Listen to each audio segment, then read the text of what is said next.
Everyone, this is Anam. Welcome to PhD jobs and admission.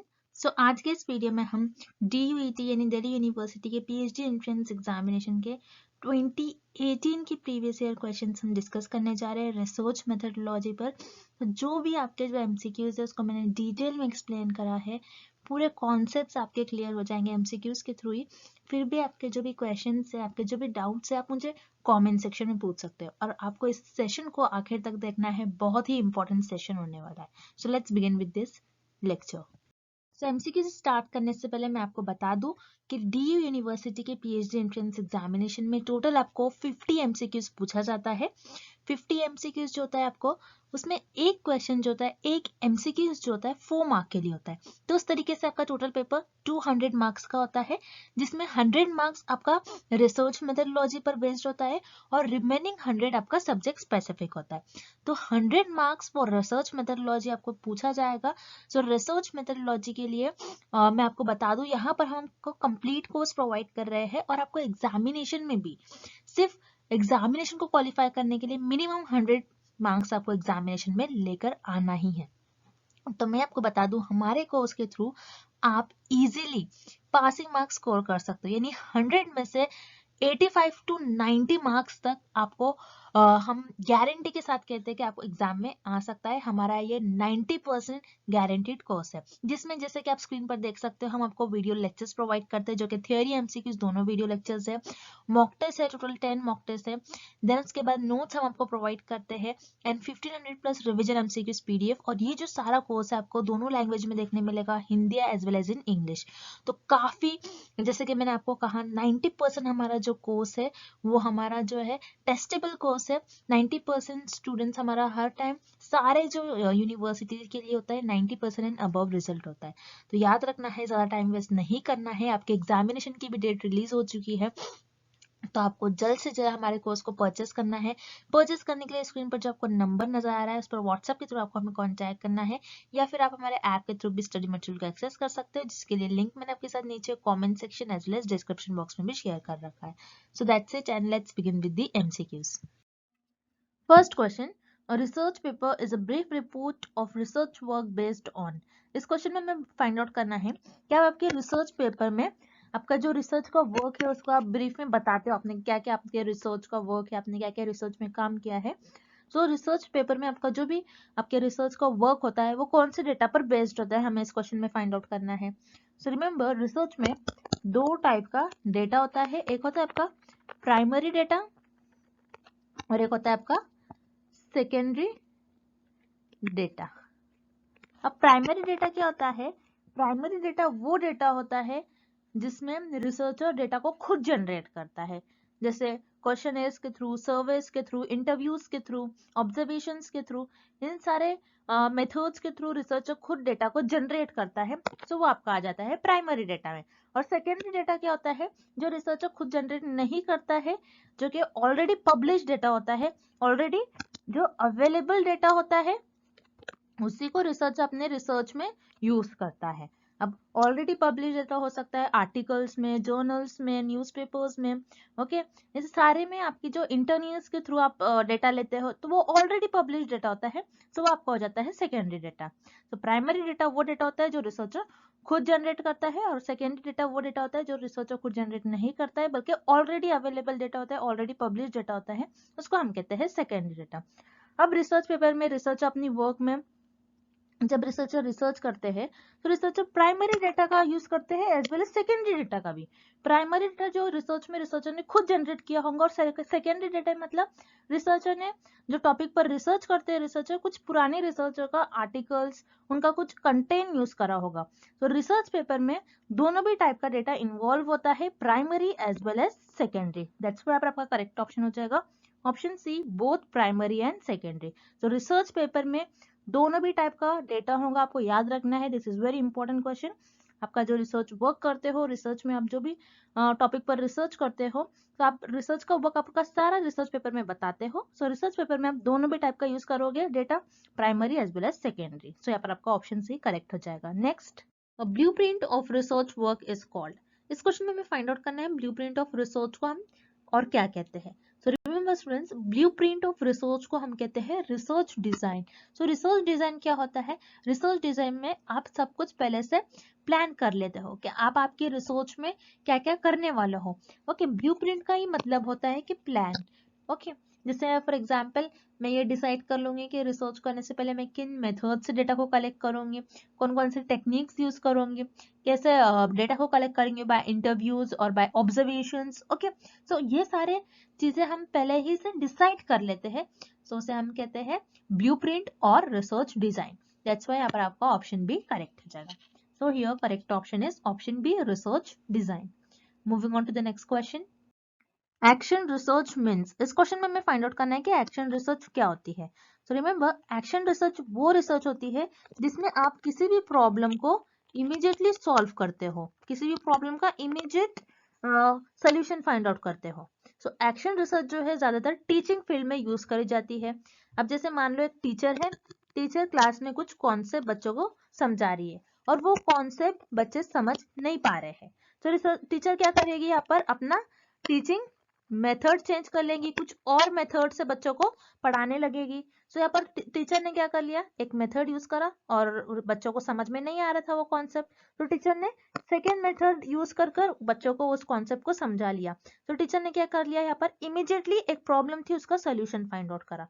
So remember, action research जो होती है वो use करी जाती है किसी भी प्रॉब्लम को इमीडिएटली सॉल्व करने में। दैट्स व्हाई आपका करेक्ट ऑप्शन हो जाएगा ऑप्शन सी, और research initiated to solve an immediate problem.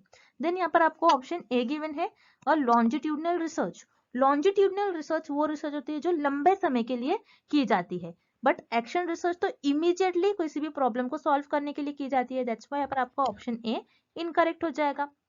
Then option भी आपको गिवन है and applied research. Applied research में आप क्या करते हो, किसी भी प्रॉब्लम को सॉल्व करते हो, किसी भी स्पेसिफिक प्रॉब्लम को, और यू कैन से कोई प्रैक्टिकल प्रॉब्लम को सॉल्व करते हो। इसमें इमीडिएटली आप सॉल्व करोगे ये नहीं कह सकते, बट जो प्रॉब्लम होंगी वो स्पेसिफिक होंगी या फिर यू कैन से कोई प्रैक्टिकल प्रॉब्लम होंगी, बट अप्लाइड रिसर्च में आप कोई इमीडिएटली प्रॉब्लम को सॉल्व नहीं कर सकते हो। दैट्स व्हाई पर आपका ऑप्शन बी इनकरेक्ट है। Then option D, a research with socio economic objective. So ऐसे रिसर्च जो सोसाइटी के इकोनॉमिक कंडीशन से रिलेटेड है। अब मान लो एक सोसाइटी है, रिसर्चर को देखना है कि उस सोसाइटी में पॉवर्टी को कैसे कम करे, कि गरीबी को कैसे कम करे। इसके लिए ये रिसर्च परफॉर्म की जाती है कि एक्शन रिसर्च नहीं, बल्कि एक्शन रिसर्च तो इसलिए परफॉर्म की जाती है कि कोई इमीडिएटली प्रॉब्लम को सॉल्व करे। अब किसी भी सोसाइटी की पॉवर्टी लेवल को कम करने के लिए इमीडिएटली वो प्रॉब्लम सॉल्व नहीं हो सकती है। दैट्स व्हाई अब आपका ऑप्शन डी भी इनकरेक्ट हो जाएगा। सो ये correct option is option C, research initiated to solve an immediate problem. Next question, triangulation means, इस क्वेश्चन में हमें फाइंड आउट करना है कि ट्रायंगुलेशन होता क्या है। सो रिसर्च में ट्रायंगुलेशन का मतलब होता है कि आप आपके रिसर्च में डिफरेंट डिफरेंट मेथड्स यूज करते हो और डिफरेंट डिफरेंट मेथड्स यूज करके ये देखते हो कि आपके रिजल्ट हर बार सेम आ रहे या फिर नहीं आ रहे। डिफरेंट डिफरेंट मेथड्स यूज करके आपके रिजल्ट क्या सेम आ रहे या फिर नहीं आ रहे। सो जिससे आपको पता चलता है कि आपके रिसर्च जो है वैलिड है। अब नेम में ही मीनिंग है ट्रायंगुलेशन। अब मान लो आपने, जैसे इस फिगर में आपको देखना है, मान लो आपने फर्स्ट मेथड यूज कर कुछ रिजल्ट फाइंड आउट किया, देन आपने क्या करा, सेकेंड मेथड यूज करा और सेकेंड मेथड से रिजल्ट फाइंड आउट करा, सो आपका सेम ही रिजल्ट आ रहा है। तो दोनों मेथड आपने यूज कर जो रिजल्ट निकाला है, तो दोनों मेथड से सेम ही रिजल्ट आ रहा है। दैट मीन्स आपकी जो रिजल्ट है, जो रिजल्ट आ रहा है, आपकी जो रिसर्च है वो वैलिड है। तो आपका जो रिजल्ट आ रहा है वो वैलिड है या नहीं, ये देखने के लिए आप ट्रायंगुलेशन मेथड परफॉर्म करते हो रिसर्च में। तो ट्रायंगुलेशन अगर आप परफॉर्म करते हो तो आपकी रिसर्च और भी अच्छी हो जाती है, जिससे आपको पता चलता है कि आपके जो रिजल्ट्स है वो वैलिड है। तो आप डिफरेंट डिफरेंट मेथड्स यूज करके क्रॉस चेक करते हो कि हमारे रिजल्ट जो है, आप रिजल्ट्स को वेरीफाई करते हो। दैट्स व्हाई आपका करेक्ट ऑप्शन हो जाएगा option C, verifying your results by cross checking with others methods of research. Then यहाँ पर आपको ऑप्शन ए गिवन है, using trigonometry in your research. So आप कोई ट्रिग्नोमेट्री परफॉर्म नहीं कर, ट्रिग्नोमेट्री यूज नहीं कर रहे हो अपने रिसर्च में। सो ट्रायंगुलेशन का मेथड, ट्रायंगुलेशन का मींस ये नहीं होता है कि आप ट्रिग्नोमेट्री यूज कर रहे हो आपके रिसर्च में। दैट्स व्हाई यहाँ पर आपका ऑप्शन ए इनकरेक्ट हो जाएगा। Then option B, conducting research over 3 months. तो ट्रायंगुलेशन का मतलब ये भी नहीं होता है कि आप आपके रिसर्च को 3 महीने के लिए कंडक्ट कर रहे हो। सो यहाँ पर आपका ऑप्शन बी भी इनकरेक्ट हो जाएगा। Then option D, using 3 researchers. Triangulation का मतलब ये भी नहीं होता है कि आप आपके रिसर्च में कोई 3 रिसर्चर को यूज कर रहे हैं। सो यहाँ पर आपका ऑप्शन डी भी इनकरेक्ट हो जाएगा। सो यहाँ पर आपका करेक्ट ऑप्शन हो जाएगा option C, verifying your results by cross checking with other methods of research. So triangulation का मतलब यही होता है कि आप आपके रिसर्च में अलग अलग मेथड यूज कर देखते हो कि आपके रिजल्ट सेम आ रहे या फिर नहीं आ रहे। Then next question, a reasoning where we start with certain particular statements and conclude with a universal statement is called। इस क्वेश्चन में हमें एक रीजनिंग की डेफिनेशन गिवन है, हमें फाइंड आउट करना है ये कौन सी रीजनिंग होगी, क्या ये डिडक्टिव रीजनिंग होगी, इंडक्टिव या फिर एबनॉर्मल रीजनिंग होगी, हमें ये फाइंड आउट करना है। सो इस क्वेश्चन में हमें ये बता रहा है कि एक रीजनिंग है, उस रीजनिंग को आपने स्टार्ट किया एक पर्टिकुलर स्टेटमेंट से, मतलब एक पर्टिकुलर आपने कुछ चीजों को, एक पर्टिकुलर चीज को ऑब्जर्व करा, ऑब्जर्व कर आपने उस एक यूनिवर्सल स्टेटमेंट दिया, मतलब ऑब्जर्व कर आपने एक जर्नल स्टेटमेंट दिया, जर्नल थ्योरी दी। तो ये कौन सी रीजनिंग में आएगा, हमें ये फाइंड आउट करना है। सो रिमेंबर, आपको ये 2 रीजनिंग याद रखनी है, inductive reasoning and deductive reasoning. Deductive reasoning में आप क्या करते हो, आपके पास एक थ्योरी होती है डिडक्टिव रीजनिंग में, उस थ्योरी पर आप हाइपोथेसिस ले डाउन करते हो, आप गेस करते हो एंड उस हाइपोथेसिस को ऑब्जर्व करते हो, एनालाइज करते हो एंड देन लास्ट में आप कंफर्म करते हो आपके रिजल्ट या फिर रिजेक्ट कर देते हो।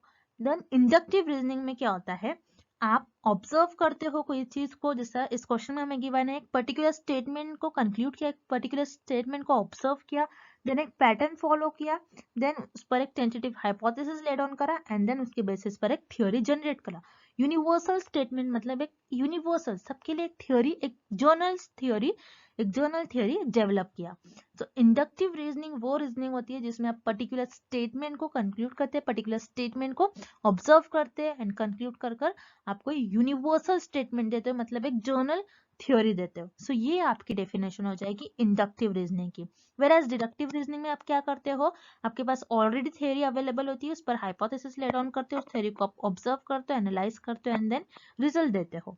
सो ये आपके डिडक्टिव रीजनिंग की डेफिनेशन नहीं हो जाएगी। देन यहाँ पर आपको ऑप्शन सी गिवन है एबनॉर्मल रीजनिंग।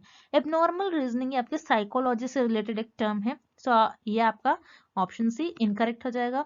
बस रिसर्च में आपको 2 ही टाइप की रीजनिंग याद रखना है, इंडक्टिव एंड डिडक्टिव। सो हम फिर से एक बार देख लेते हैं। डिडक्टिव रीजनिंग वो होती है जिसमें आपके पास ऑलरेडी थ्योरी अवेलेबल होती है, उस थ्योरी पर आप हाइपोथेसिस ले डाउन करते हो, देन उस हाइपोथेसिस को आप ऑब्जर्व करते हो, एनालाइज करते हो एंड देन रिजल्ट कंफर्म कर देते हो। इंडक्टिव रीजनिंग वो रीजनिंग होती है जिसमें आप कोई पर्टिकुलर ऑब्जर्व करते, पर्टिकुलर चीजों को ऑब्जर्व करते, एक पर्टिकुलर स्टेटमेंट देते हो, देन पैटर्न फॉलो करते हैं, देन उस पर टेंटेटिव हाइपोथेसिस ले डाउन कर एक जर्नल थ्योरी देते हो, यूनिवर्सल स्टेटमेंट देते हो। तो ये हो जाएंगे आपकी डेफिनेशन इंडक्टिव रीजनिंग की। सो यहाँ पर आपका ऑप्शन भी करेक्ट हो जाएगा। नेक्स्ट, क्वेश्चनेयर इज अ, इस क्वेश्चन में हमें फाइंड आउट करना है कि क्वेश्चनेयर क्या होता है। क्या क्वेश्चनेयर रिसर्च मेथड होता है, कोई मेजरमेंट टेक्निक होती है, या फिर कोई डेटा कलेक्शन टूल होता है, या डेटा एनालिसिस टेक्निक होती है, हमें ये फाइंड आउट करना है। सो क्वेश्चनेयर क्या होता है आपको पहले ये पता होना चाहिए। क्वेश्चनेयर एक लिस्ट ऑफ क्वेश्चन होते हैं, लिस्ट ऑफ क्वेश्चंस होते हैं, उसमें सारे क्वेश्चंस आपको गिवन होते हैं और आपको उन क्वेश्चंस को रिस्पॉन्ड करना होता है। सो रिसर्चर एक क्वेश्चनर होता है जिसमें एक लिस्ट होती है, उस लिस्ट में सारे क्वेश्चंस रहते हैं, उस क्वेश्चन को रिस्पोंडेंट्स रिस्पॉन्ड करते हैं। सो उसके थ्रू रिसर्च अपने डेटा को कलेक्ट करते हैं। सो क्वेश्चनर जो होता है आपका, ये एक डेटा कलेक्शन टूल होता है।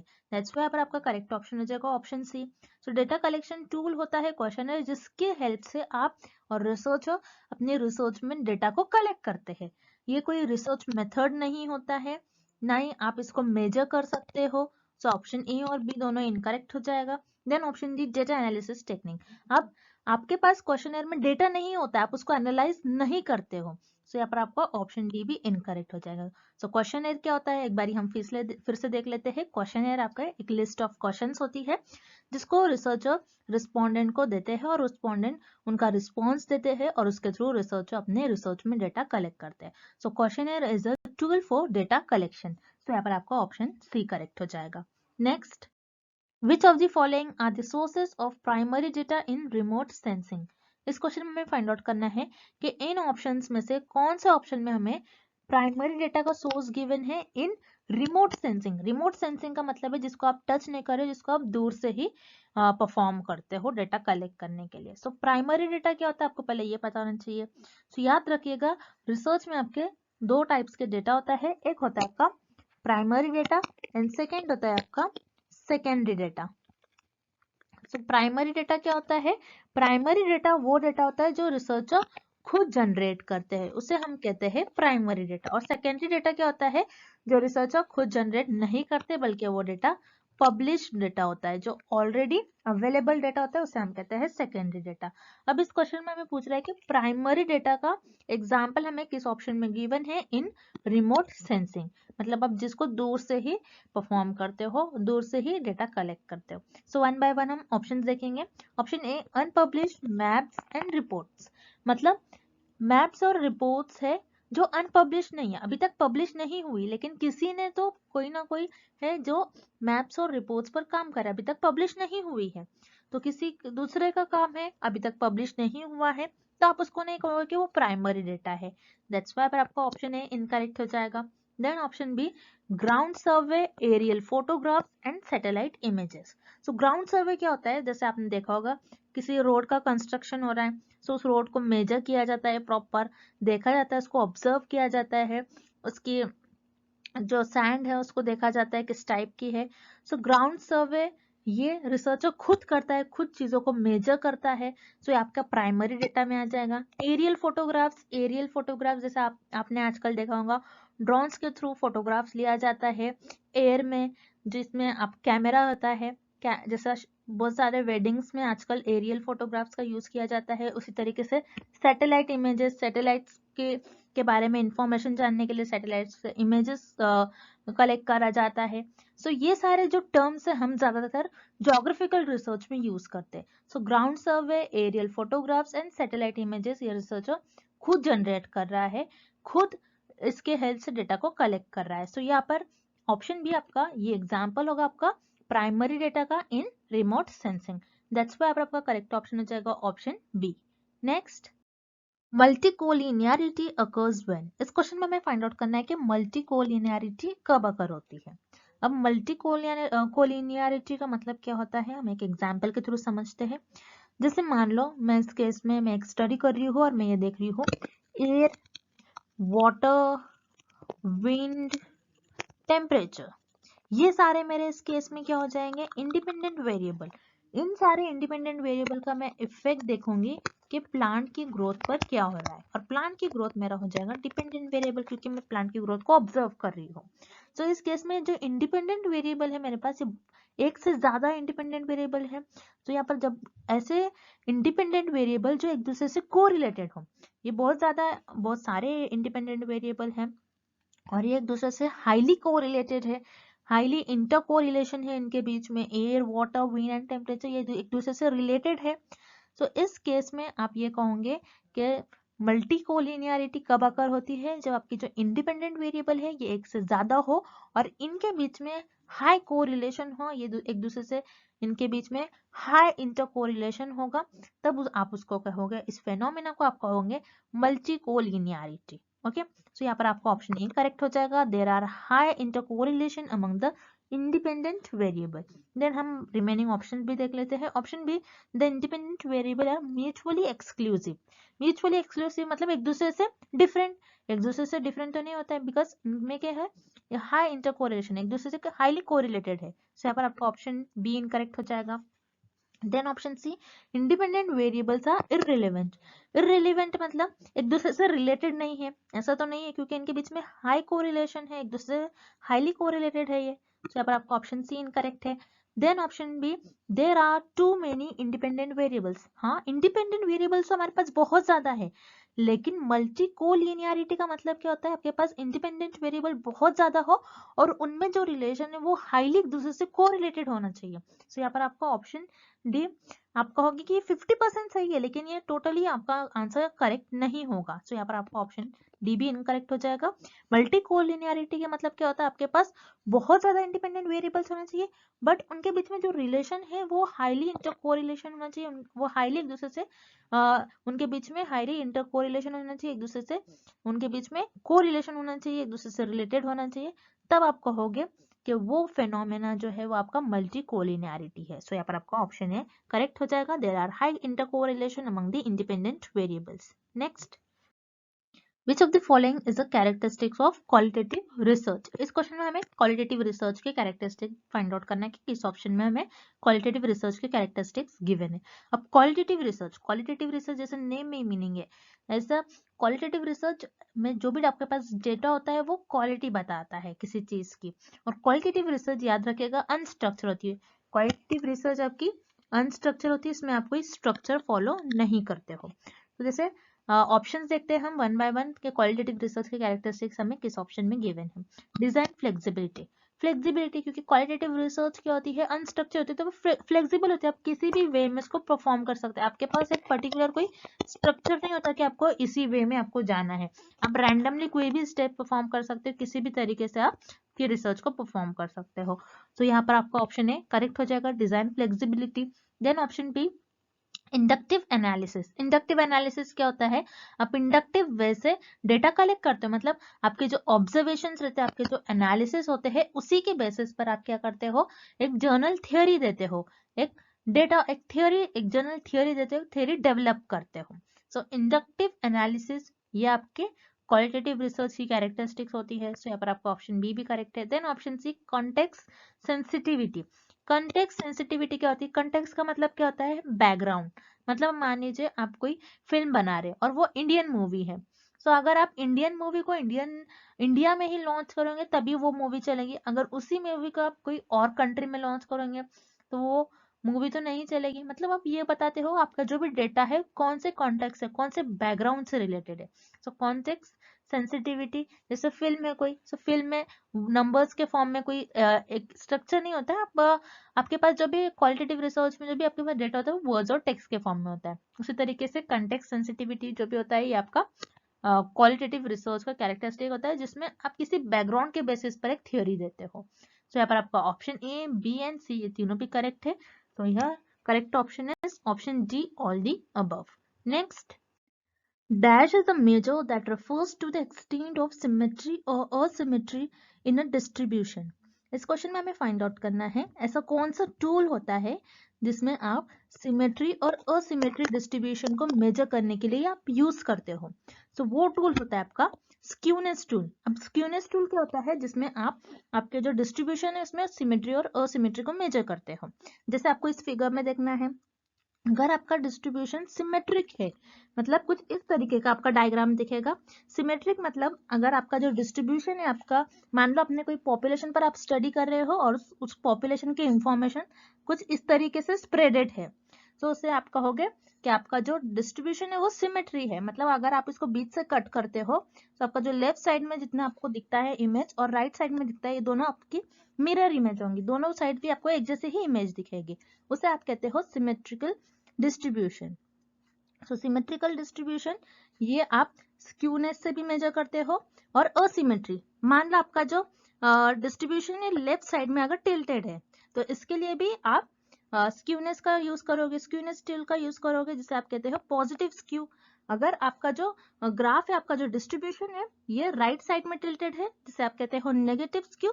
सो इसको मेजर करने के लिए आप स्क्यूनेस का यूज करोगे, स्क्यूनेस टूल का यूज करोगे। और इससे आप क्या होते हो, ये जो आपका डिस्ट्रीब्यूशन है ये नेगेटिव डिस्ट्रीब्यूशन है जो कि राइट साइड पर टिल्टेड होता है। तो यहाँ पर आपका करेक्ट ऑप्शन हो जाएगा ऑप्शन डी, स्क्यूनेस। अगर आपका डिस्ट्रीब्यूशन सिमेट्रिक है और असिमेट्रिक है तो आपका डिस्ट्रीब्यूशन को मेजर करने के लिए आप स्क्यूनेस टूल का यूज करोगे।